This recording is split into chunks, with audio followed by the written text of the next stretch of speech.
você está obtendo os resultados que você gostaria de obter na sua vida? Quando eu digo na sua vida, pode ser tanto na sua vida pessoal quanto na sua vida profissional. A primeira coisa que eu quero definir para você é o que eu chamo de sucesso. Se eu lhe perguntar o que é sucesso, o que você responderia? Se eu perguntar para um amigo seu, provavelmente a resposta será diferente, não é verdade? Sucesso significa coisas diferentes para diferentes pessoas. Sucesso é conseguir o que você quer. O que é diferente de felicidade. Felicidade é querer o que você conseguiu. Para você ser feliz, você não precisa de mais nada. É só aceitar o que você tem. Isto não me impede de continuar almejando outras coisas na vida. Só que, infelizmente, as pessoas confundem sucesso com felicidade. Eu não sei lhe ensinar a ser feliz. Agora, sucesso, sim, é uma ciência. Do mesmo modo que você aprende física, que você aprende química, você pode aprender a ser bem-sucedido. Para que qualquer coisa ocorra no seu universo físico, são necessários 3 componentes. São necessários o querer, o saber e a oportunidade. Imagine que você queira atravessar um cabo de aço de um prédio para outro. Você queira, você sabe atravessar, mas não existe cabo de aço. Você não vai conseguir. Vamos supor que você queira, existe o cabo de aço, mas você não sabe. Impossível, não é verdade? Se você sabe, se você tem o cabo de aço, mas hoje você não está afim, você também não vai atravessar. Então o que nós vamos mostrar aqui no sucesso é como que nós criamos esse contexto onde esses 3 componentes se manifestam. O querer, o saber e a oportunidade. Se você continuar fazendo o que você sempre fez, você vai continuar obtendo o que você sempre obteve. Não é só assistir o vídeo. Você vai ter que fazer alguma coisa diferente. Porque se fosse só assistir o vídeo ou só ler, você poderia ler a Bíblia e ir para o céu. Não é bem assim, não é verdade? Você vai ter que assistir esse vídeo várias vezes, porque repetição é a mãe do aprendizado. Como é que você aprendeu a andar? Você levantou, caiu, levantou, caiu, levantou, caiu, até que um dia você andou, não é verdade? Você não aprendeu da noite por dia. Sucesso também, nós não conseguimos aprender da noite para o dia. Você tem que estudar, você tem que ler, você tem que assistir esse vídeo várias vezes para que isso seja incorporado na sua estrutura psicológica e faça parte de você. Então, do mesmo modo que escovar os dentes se tornou um hábito para você, sucesso pode se tornar um hábito. Mas para se criar um hábito, é necessário que pelo menos passe pelo seu cérebro aquele tipo de pensamento 21 vezes. Se você comprar um aparelho eletrônico numa loja, ele vem com um manual, onde que liga, onde que desliga, como que regula, não é verdade? Você recebeu isso aqui, que é a coisa mais sofisticada que existe no planeta. Chama-se cérebro. Tem 10 bilhões de neurônios, 100 trilhões de conexões nervosas. E você não está usando nem 3% da capacidade que você tem aí. Já imaginou o potencial que está armazenado? Sócrates dizia que o homem preguiçoso é aquele que poderia ser melhor empregado. E de acordo com a definição de Sócrates, todos nós somos preguiçosos, porque nós poderíamos estar utilizando o nosso cérebro de uma forma totalmente diferente. Então o que nós vamos fazer agora é entender, é criar um manual para que você possa tirar o máximo desse cérebro. George Bernard Shaw dizia o seguinte: eu penso uma vez por semana e sou famoso. Já imaginou se eu pensasse todo dia? O que ele queria dizer com isso? Ele queria dizer com isso que a maioria não usa o cérebro para pensar. Usa o cérebro para ter pensamentos. É totalmente diferente. Se eu lhe pergunto se há 5 dias atrás foi um dia antes de quarta, que dia que será depois de amanhã? Para você responder essa pergunta, você tem que pensar. Mas o que você faz 99% do tempo é ter pensamentos. Então a primeira coisa que você tem que entender é a diferença entre pensar e ter pensamentos. O cérebro, como eu disse, esse aparelho que tem 10 bilhões de neurônios, é o computador mais sofisticado da face da Terra. Ele tem dois hemisférios, o esquerdo e o direito. O esquerdo armazena a razão, o direito armazena a emoção. Esses hemisférios, eles têm funções distintas. O esquerdo é digital, o direito é analógico. O esquerdo é analítico, o direito é sintético. O esquerdo pensa em preto e branco, o direito pensa em colorido. O esquerdo é detalhista, o direito é global. Estão vendo as diferenças? Quantas são? Você, por exemplo, tem um indivíduo que é muito cérebro esquerdo. Ele se preocupa com o detalhe, mas ele não vê o todo. Ele consegue ver a árvore muito bem, mas ele não consegue ver a floresta. O indivíduo que é cérebro direito, predominantemente, ele já faz o contrário. Ele consegue ver o todo, mas ele não consegue ver o detalhe. Ele consegue ver a floresta, mas ele não consegue ver a árvore. Então o que nós estamos fazendo aqui? Nós temos que fazer um equilíbrio entre o cérebro esquerdo e o direito, entre a razão e a emoção. Todas as vezes que houver uma incongruência, uma discrepância entre o cérebro esquerdo e o cérebro direito, você paga um preço. Se você disser assim, cérebro esquerdo, eu vou roubar um banco, e o cérebro direito, a emoção, disser, não faça isso não que é antiético, e você vai e rouba o banco, 10 anos depois você aparece com câncer, o que aconteceu? Houve uma incongruência, houve um conflito entre a parte esquerda e a parte direita do seu cérebro, houve uma depressão do seu sistema imunológico, e com isto você sofre um câncer 10 anos depois.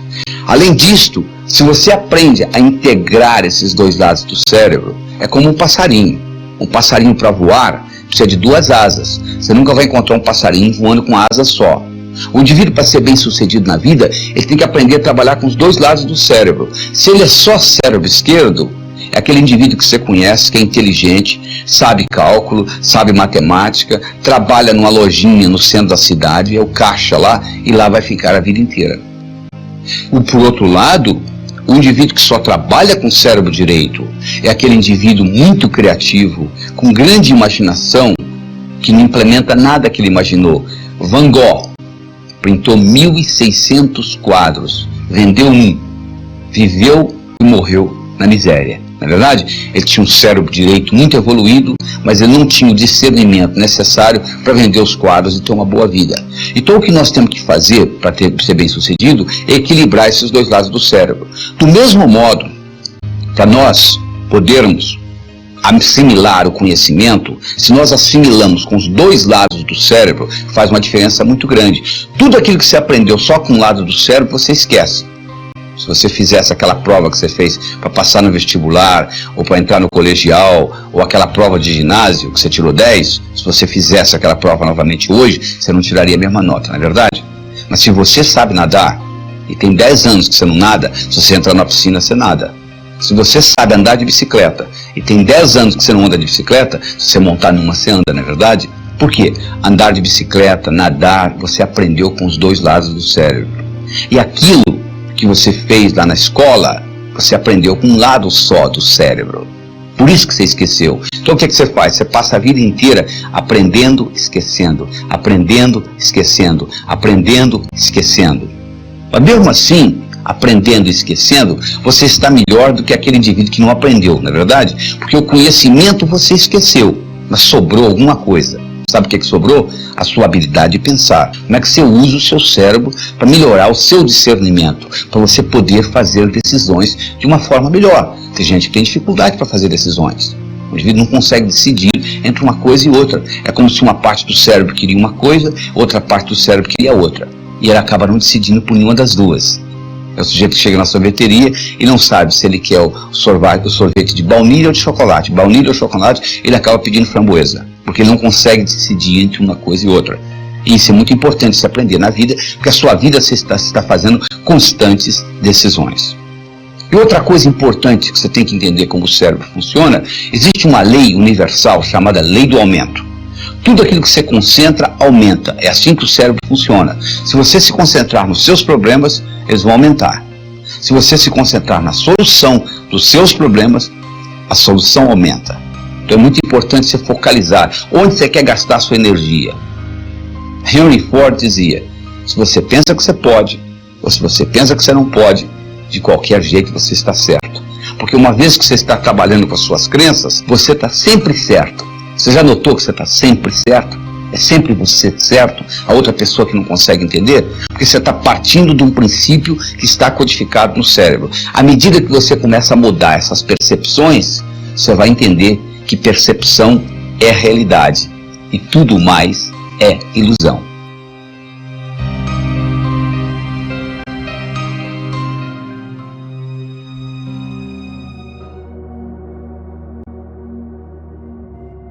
A única coisa constante no mundo é mudança. Você sabe que você não pode pisar no mesmo rio duas vezes, né? Você coloca o pé no rio, quando você tira, quando você vai pisar de novo, aquela água já foi embora. Não é verdade? Tudo mudando. O universo é dinâmico, ele muda o tempo todo.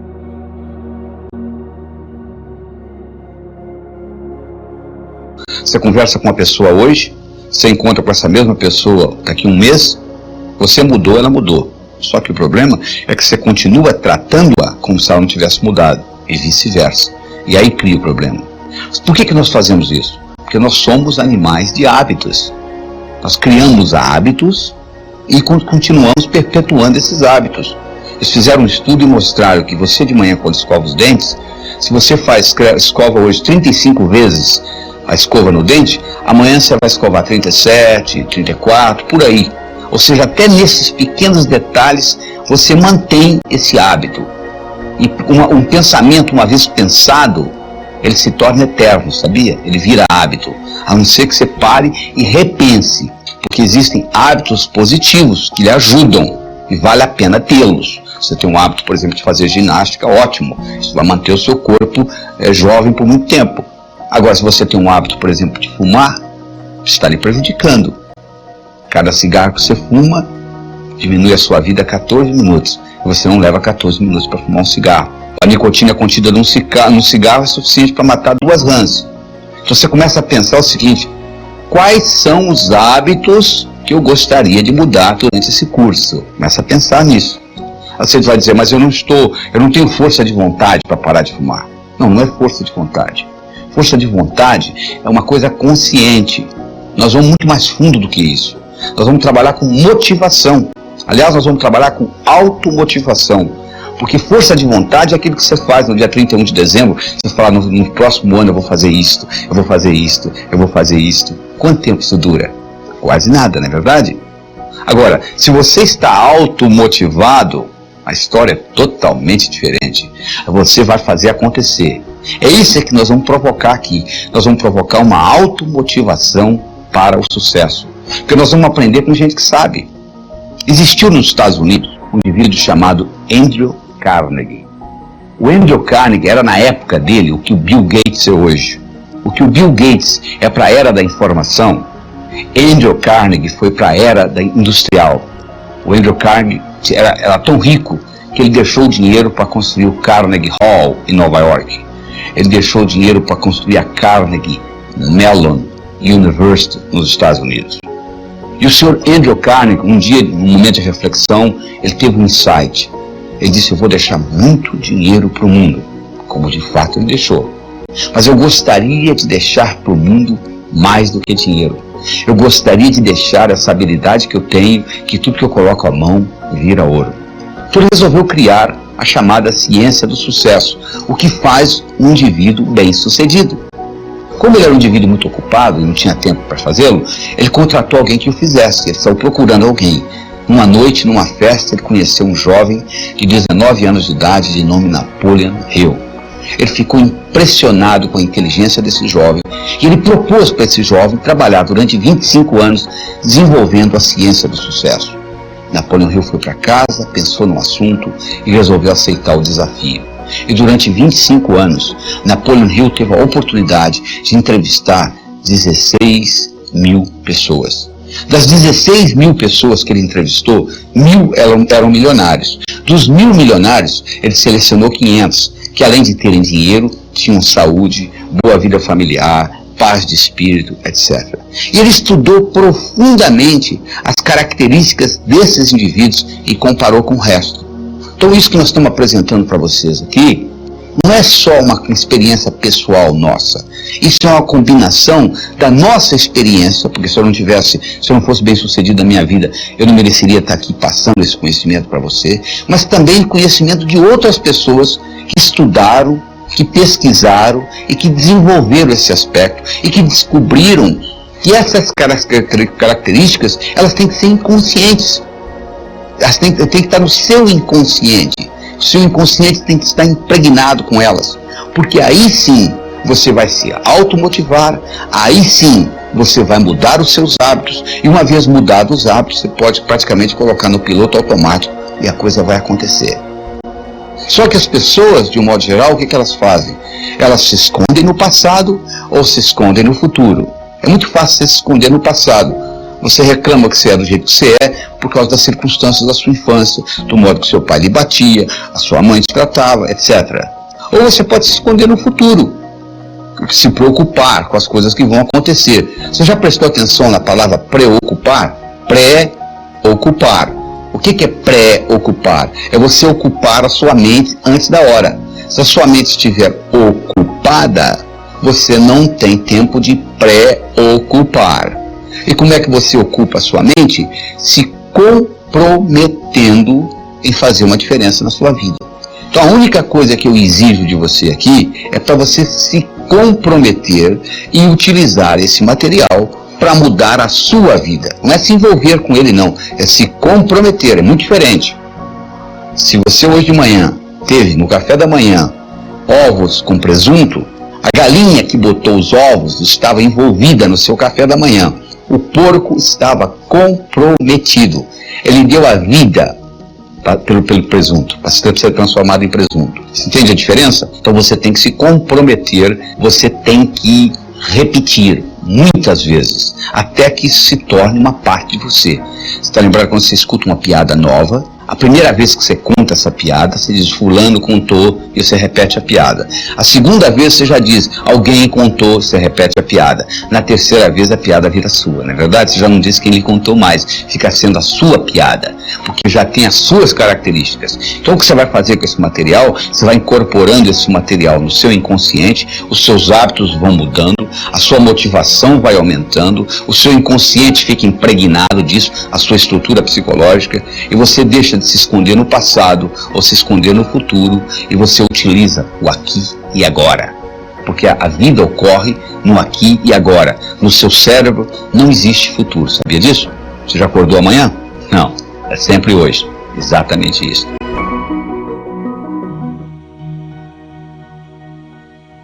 Se você não gosta de você, o mundo não vai gostar de você. O seu desempenho, tanto pessoal quanto profissional, nunca será maior do que a sua autoimagem. Como melhorar a sua autoimagem?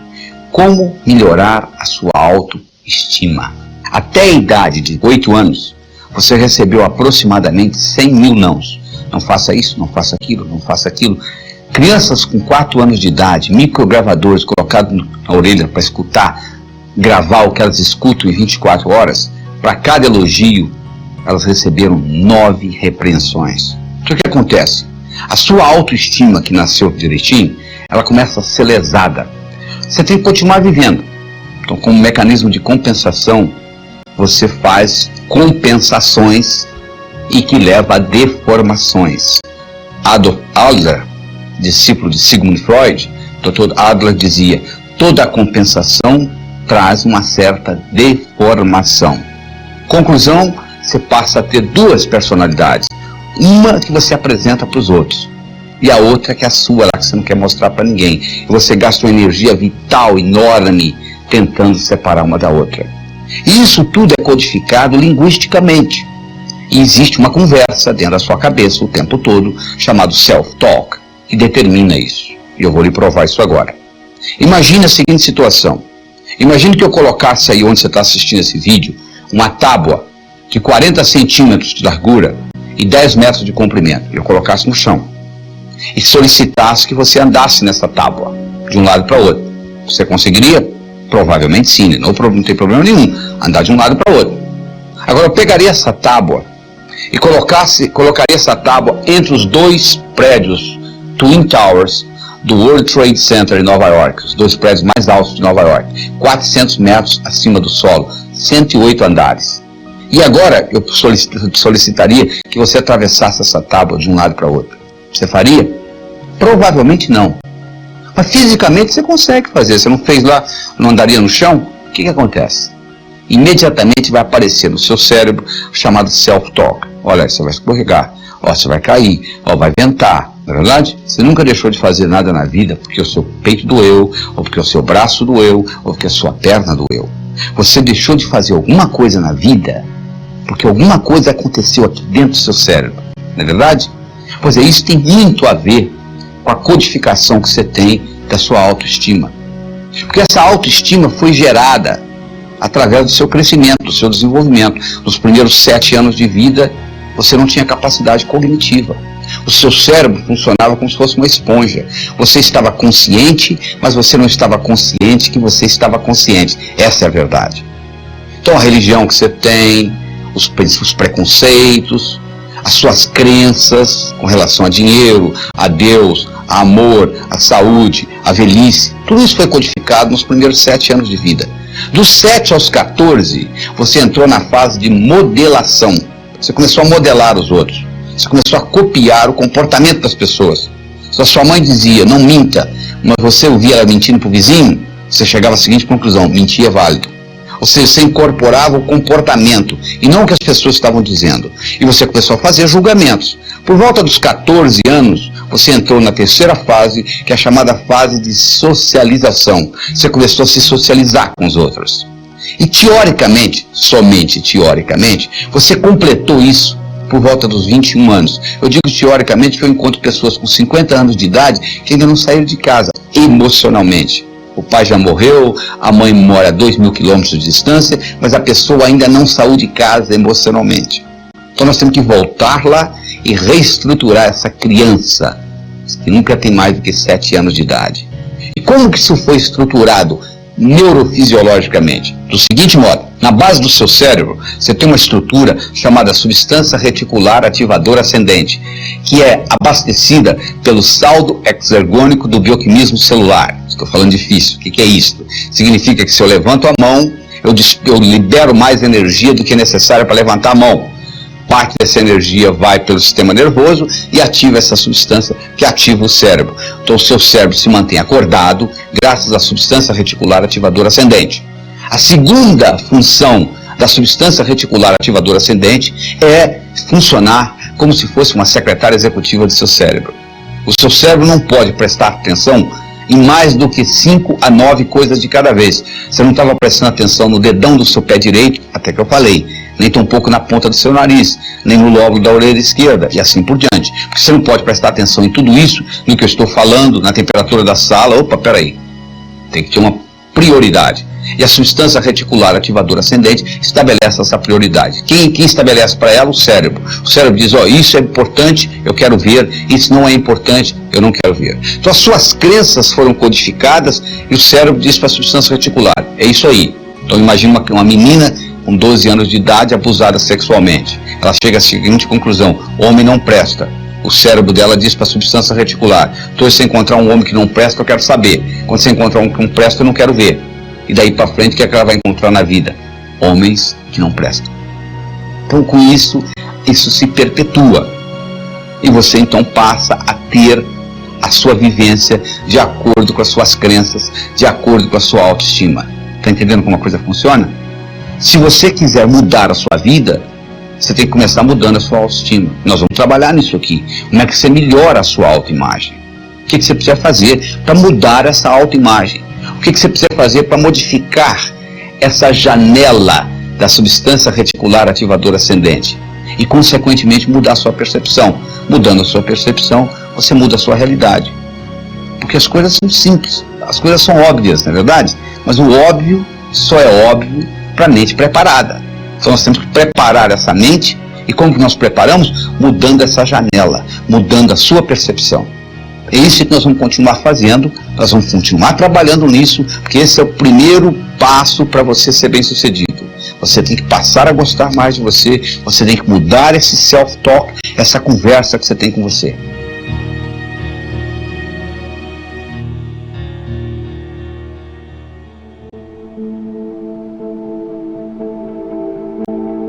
Quantas coisas que você codificou na infância que você continua carregando com você?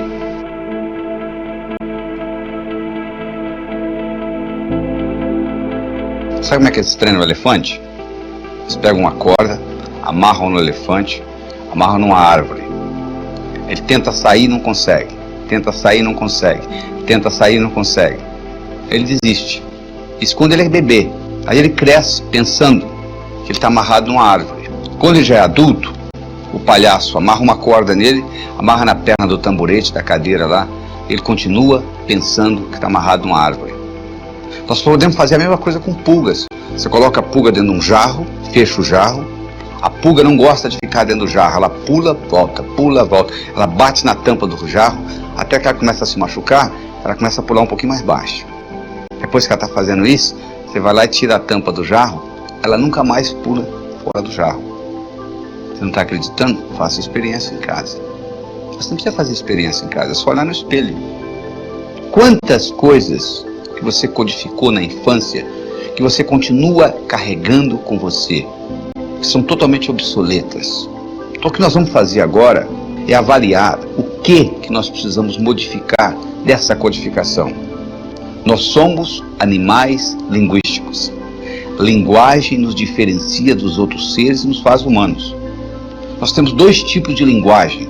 Nós temos uma linguagem que gera ação e uma linguagem que não gera ação. Se eu disser para você, a temperatura dessa sala está quente, mudou alguma coisa no universo? Absolutamente nada. A temperatura continua a mesma, não é verdade? Isso é uma linguagem que não gera ação. Agora, se você estivesse aqui e eu dissesse para você, segura essa caneta, por favor, e você segurasse, a caneta teria passado da minha mão para a sua. O que aconteceu? Aconteceu uma ação. Essa linguagem de solicitação gerou uma ação. Você quer ver uma outra linguagem que gera ação? Declaração. Se você vai perante um juiz, homem e mulher, e o juiz diz, eu declaro vocês marido e mulher, e 5 segundos depois que ele acabou de dizer isso, você levanta a mão e diz assim, sou juiz, eu não quero me casar mais. Sabe o que ele vai dizer para você? Agora é muito tarde. Você agora tem que se divorciar, porque eu já declarei, eu já criei uma realidade jurídica na sua vida, através de uma declaração. Então vamos analisar isso mais cuidadosamente. Imagine se ao invés do juiz, você fosse o seu vizinho que é bancário e pedisse a ele para lhe casar. Você acha que ficaria válido? Claro que não. Ele não tem autonomia, ele não tem autoridade para declarar marido e mulher. Não é verdade? Então, para você ter uma declaração, você tem que ter autoridade. Segundo, tem que acontecer no aqui e agora. O juiz não diz, eu declaro que vocês serão marido e mulher. O juiz diz, eu declaro que vocês são. E terceiro, tem que ser positivo. Ou seja, o juiz não declara, eu declaro que vocês não são mais solteiros. Isso não é declaração. A declaração é no positivo, é no aqui e agora, e alguém que tem autoridade. Agora eu lhe pergunto, quem tem mais autoridade sobre você? Você. Quando você tinha 5 anos de idade, não. Seu pai, sua mãe, seus irmãos mais velhos, sei lá quem. Mas hoje, ninguém tem mais autoridade sobre você do que você. Então você tem a possibilidade de recriar você linguisticamente. Esta é a verdade. E como é que você recria você linguisticamente? Declarando. Eu declaro que sou inteligente. Ser, fazer, ter. As pessoas pensam que é o contrário. Se eu tivesse inteligência, não. Eu declaro ser inteligente. Eu passo a fazer o que gente inteligente faz. Eu passo a ter inteligência. Eu declaro ser próspero. Eu passo a fazer o que gente próspera faz. Eu passo a ter prosperidade. Por isso que o ser vem antes do ter. Porque se você tiver o ter sem o ser, não pertence a você. Eu declaro ser a força criadora na minha vida. Significa que tudo que ocorrer de bom e tudo que ocorrer de ruim, eu sou responsável. Eu declaro ser saudável, fisicamente, mentalmente, emocionalmente, espiritualmente. Eu declaro ser sincero para comigo mesmo. Eu declaro ser livre. Significa que eu sou livre, você é livre. Eu tenho direito de pensar o que eu quiser, você tem o direito de pensar o que você quiser. Então, à medida que você vai fazendo isto, você vai mudando a cibernética do seu cérebro. O seu cérebro trabalha ciberneticamente. Cibernética é a disciplina que estuda sistemas autônomos. Você coloca um ar-condicionado num salão, numa sala, e coloca um termostato no ar-condicionado dessa sala, e coloca uma temperatura 21 graus Celsius, eu coloquei inteligência numa máquina. Sabe por quê? O ar-condicionado dessa sala vai ligar e desligar, independente da minha presença física. Sabia disso? Independente da minha presença física. Porque agora ele vai usar a temperatura da sala como retroalimentação. Nós também temos os nossos termostatos. Você tem um termostato para dinheiro. Tá como se tivesse escrito em letra invisível na sua testa o quanto que você vale por ano. É isso que você está ganhando. Você tem um termostato para saúde. Você tem um termostato para relacionamentos. E você pode modificar esse termostato através da linguagem e através da visualização. Se você visualiza e sabe visualizar com nitidez, se você sabe visualizar a cores, isso tem um impacto enorme nesse termostato. Deixa eu contar para você uma história com relação a termostato. Era uma vez um indivíduo que era um corretor de imóveis, o melhor corretor de imóveis que você poderia encontrar. Ele só ganhava $30 mil por ano. Nos Estados Unidos isso não é muita coisa. Um dia ele foi hipnotizado. Durante a sessão hipnótica descobriu-se que quando ele tinha 7 anos de idade o pai dele tinha morrido, e a companhia para a qual o pai trabalhava tinha dado uma cerimônia, e tinha convidado ele e a mãe, e tinha havido um discurso de quanto o pai dele tinha sido honesto, trabalhador, dedicado, etc, etc, etc, e foi dado à mãe um envelope que era o seguro de vida do pai, que ela abriu o envelope, tirou o cheque, $30 mil, e ele com 7 anos de idade olhou e concluiu: um indivíduo honesto, trabalhador, dedicado, vale $30 mil por ano, ele concluiu. Trazido de volta da sessão hipnótica e trabalhado com essa tecnologia que eu estou trabalhando com você aqui agora nesse vídeo, esse indivíduo na semana seguinte dobrou o que ele ganhava, na semana seguinte ele triplicou, na semana seguinte ele quadruplicou. Um ano depois ele ganhava $1 milhão por ano, fazendo o que ele sempre soube fazer, levantando a mesma hora que ele sempre levantou, indo dormir a mesma hora que ele sempre foi dormir. Sabe o que mudou? O termostato dele. Essa é que é a diferença que faz a diferença. É essa mudança de termostato. Isso é que é importante. Essa mudança, é isso que nós estamos fazendo aqui. William James foi que é considerado o pai da psicologia moderna. Ele foi um filósofo, um psicólogo, professor da Universidade de Harvard. Ele tem uma frase famosa que é a seguinte: o passarinho não canta porque está feliz. Ele está feliz porque canta. Porque uma vez foi perguntado ao Dr. James: Dr. James, na sua opinião, qual foi a descoberta mais importante no campo do desenvolvimento humano nos últimos 100 anos? Ele disse: na minha opinião, foi que antes pensava-se que para você fazer, você tinha que sentir primeiro. Agora nós sabemos que o contrário também é verdadeiro. Você começa a agir e o sentimento aparece. Então não fique esperando que o sentimento apareça para você começar a executar. Comece a executar que o seu termostato vai mudar. Você começa a modificar isso e o termostato modifica. E com isso, você recria o seu passado.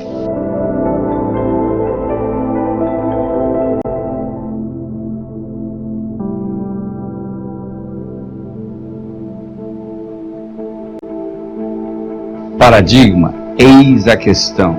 O que conta não é o que acontece com você, mas como você responde ao que acontece com você. Posso ter 2 indivíduos que vieram da mesma família. Um acha que a infância foi uma maravilha, o outro acha que foi um inferno.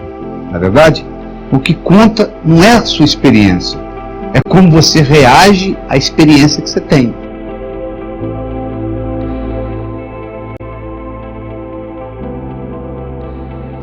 E essa percepção é a sua atitude. A sua atitude determina isso. Então nós temos uma atitude do indivíduo que é otimista, uma atitude do indivíduo que é pessimista. Eu sempre digo o seguinte: otimismo sozinho não resolve. Pessimismo atrapalha. E o modo de você mudar essa atitude, que vai determinar a sua altitude na vida, depende muito do modo como você percebe o mundo. Depende muito do que nós chamamos de paradigmas. Ou seja, a percepção que você tem do mundo. Vou dar um exemplo. Se um indivíduo do sexo masculino veste uma saia ou um vestido de mulher, é um absurdo. Se um indivíduo do sexo feminino veste uma calça jeans de homem, não tem problema nenhum. Por quê? É o paradigma vigente na nossa sociedade que mulher pode usar roupa de homem, mas homem não pode usar roupa de mulher. Não é verdade? Isso é um paradigma. Isso não está escrito em lugar nenhum. Mas é o modo como uma coisa é percebida. O paradigma está para nós igual a água está para o peixe. O peixe que nunca saiu da água, ele não sabe que existe água. Porque só vai saber que existe água quando ele souber o que não é água. Porque o nosso cérebro conhece por comparação, conhece por analogia. Então, se ele não sabe o que não é água, ele não sabe que ele vive na água. Se você não está vivendo num paradigma diferente, você não sabe que você vive num paradigma. E aquele paradigma determina o que é possível e o que é impossível na sua vida. E o paradigma, de um modo geral, está ligado com o paradoxo. Quando você depara com um paradoxo, é hora de mudar o paradigma.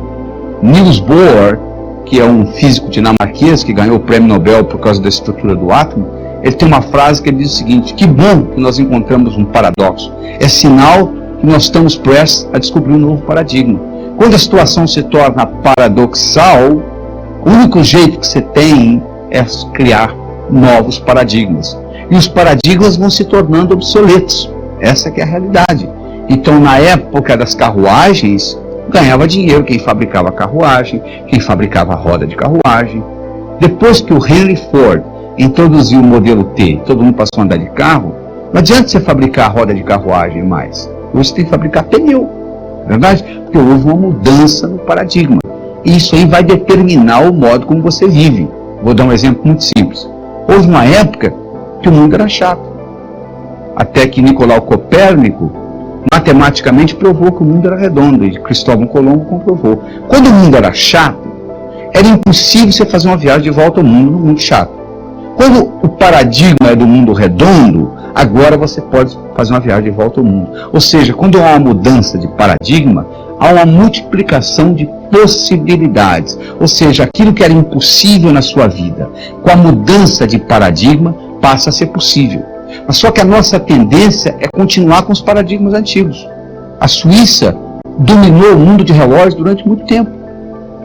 Quando o relógio eletrônico, que provavelmente você está usando aí no seu curso, foi inventado, houve um grande problema na Suíça, porque quem inventou o relógio eletrônico não foram os japoneses, nem tampouco os americanos, foram os suíços. Mas quando o suíço apresentou aquele relógio, que não tinha corda, que não tinha mola mestre, que não tinha rubi, eles disseram: isso não é relógio, guarde isso. E os japoneses, a Seiko, e os americanos, a Texas Instruments, lançaram e tomaram conta do mercado. Os suíços, que dominavam o mundo de relógios, tinham 90% do lucro de relógios no mundo, chegaram a 15%. Eles tinham 65 mil funcionários, chegaram a 15 mil, tiveram que mandar 50 mil relojoeiros embora. Ficaram desempregados, porque houve uma mudança de paradigma. Na sua vida, se você examinar, você vai ver que muitos paradigmas estão mudando. E se você não acompanhar com essa mudança, você vai ficando para trás. E o paradigma determina a sua atitude, porque você nunca vai saber se é sorte ou se é azar, dependendo do que vem depois. Eu tenho uma história que eu conto no meu livro Sucesso Não Ocorre Por Acaso, que é a história de um menino que está sentado na calçada, numa pequena vila da China, e passa uma cavalaria, e tem um potrinho, um cavalinho que nasceu 5 ou 6 dias antes, e o potrinho não está conseguindo acompanhar o ritmo da cavalaria. E o dono da cavalaria vê aquele menino sentado e pergunta para ele: você quer esse cavalinho para você? Ele: quero. Ele ganha um cavalinho e leva para o quintal. Aí o vizinho do pai do menino vem para conversar com o pai do menino e diz: poxa, seu filho é de sorte. Ele diz: por quê? Ele está sentado na calçada, ganha um cavalinho. Ele diz: pode ser sorte ou azar, o tempo dirá. O cavalinho cresce, o menino cresce, pegado um ao outro. Um dia o cavalo foge, vai embora, o rapazinho entra em depressão. Vem o vizinho: pô, seu filho é de azar, hein? Azar ou sorte, o tempo dirá, responde o pai do menino. 6 meses depois, o cavalo volta, seguido de cavalos selvagens. O cavalo selvagem não tem dono, fecharam a porteira do curral, é deles. Vem o vizinho: seu filho é de sorte. Sorte ou azar, o tempo dirá. O rapaz vai montar num cavalo, o cavalo pula com ele, quebra a perna. Vem o vizinho: seu filho é de azar. Azar ou sorte, o tempo dirá. O reinado onde ele vivia declara guerra ao reinado vizinho. Todos os indivíduos da idade dele vão para a guerra. com exceção dele está com a perna quebrada. Vem o vizinho, seu filho é de sorte. Sorte ou azar, o tempo dirá. Se eu chego num cassino, você está jogando, você está ganhando $1 milhão, você diz para mim assim, ganhei $1 milhão, eu pergunto, você já parou de jogar? Você diz não. Você não ganhou ou perdeu até que você tirou as fichas da mesa. E aqui na nossa vida, nós tiramos as fichas da mesa quando nós morremos, quando nós transcendemos, quando nós mudamos o nosso endereço cósmico. Essa é que é a verdade. Só aí que nós tiramos a ficha da mesa. Porque às vezes uma coisa que parece azar é sorte. Parece sorte é azar. O tempo dirá. Então por isso que essa atitude positiva, de você estar sempre vendo os dois lados da coisa, é muito importante. Nós vamos discutir em segmentos futuros desse vídeo a importância dos problemas. E continua a aplicabilidade desse processo de atitude. Então o que hoje é impossível na sua vida, é impossível baseando-se no paradigma que você vive. Se você mudar o paradigma, as possibilidades se multiplicam. E todas as vezes que você mudar o paradigma, você não quer mudar, porque mudando você está declarando que você está obsoleto. Você está começando de novo. E toda vez que você começa de novo, você tem que voltar a estaca zero. Então você tem que estar preparado para na hora que você fizer essa mudança, você tem que estar aprendendo novamente. Porque a única vantagem competitiva que nós temos hoje é a habilidade de aprender mais rápido. Porque os paradigmas se mudam com uma velocidade tão grande que o conhecimento que nós temos vai ficando rapidamente obsoleto. Mas existe um ditado do Mark Twain que diz o seguinte: se o único instrumento que você tem é o martelo, todo problema você pensa que é prego. A nossa tendência é dizer, não, peraí, eu sei como fazer isso. Eu já fiz isso no passado. O meu pai fez assim, o seu pai fez assim, não quer dizer nada. Aquilo pode ter servido na época do seu pai, mas não necessariamente serve nos dias de hoje.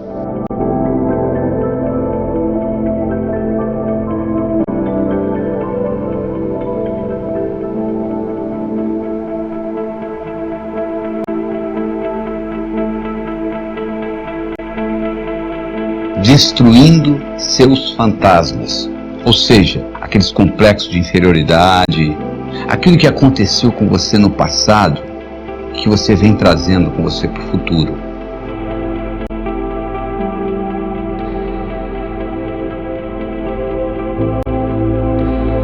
A analogia que eu vou fazer para você é muito simples.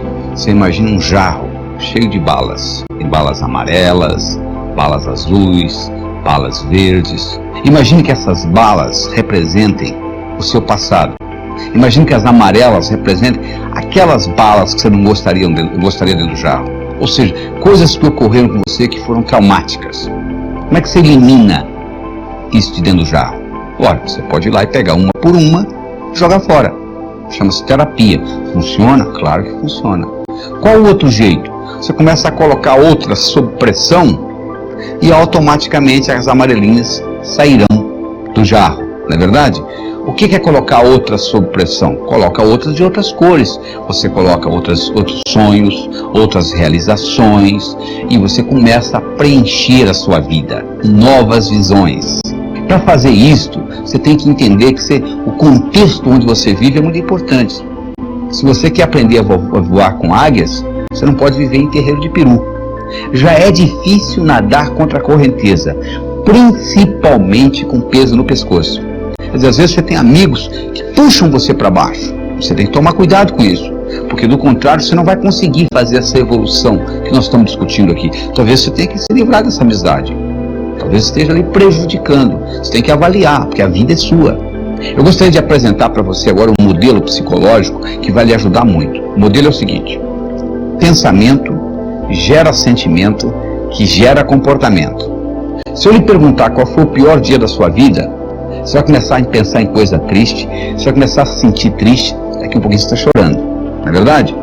Se eu perguntar para você qual foi o melhor momento que você já viveu até hoje, você vai começar a pensar em coisa alegre, você vai começar a se sentir alegre, daqui um pouquinho você está sorrindo, não é verdade? Então, pensamento gera sentimento, que gera comportamento.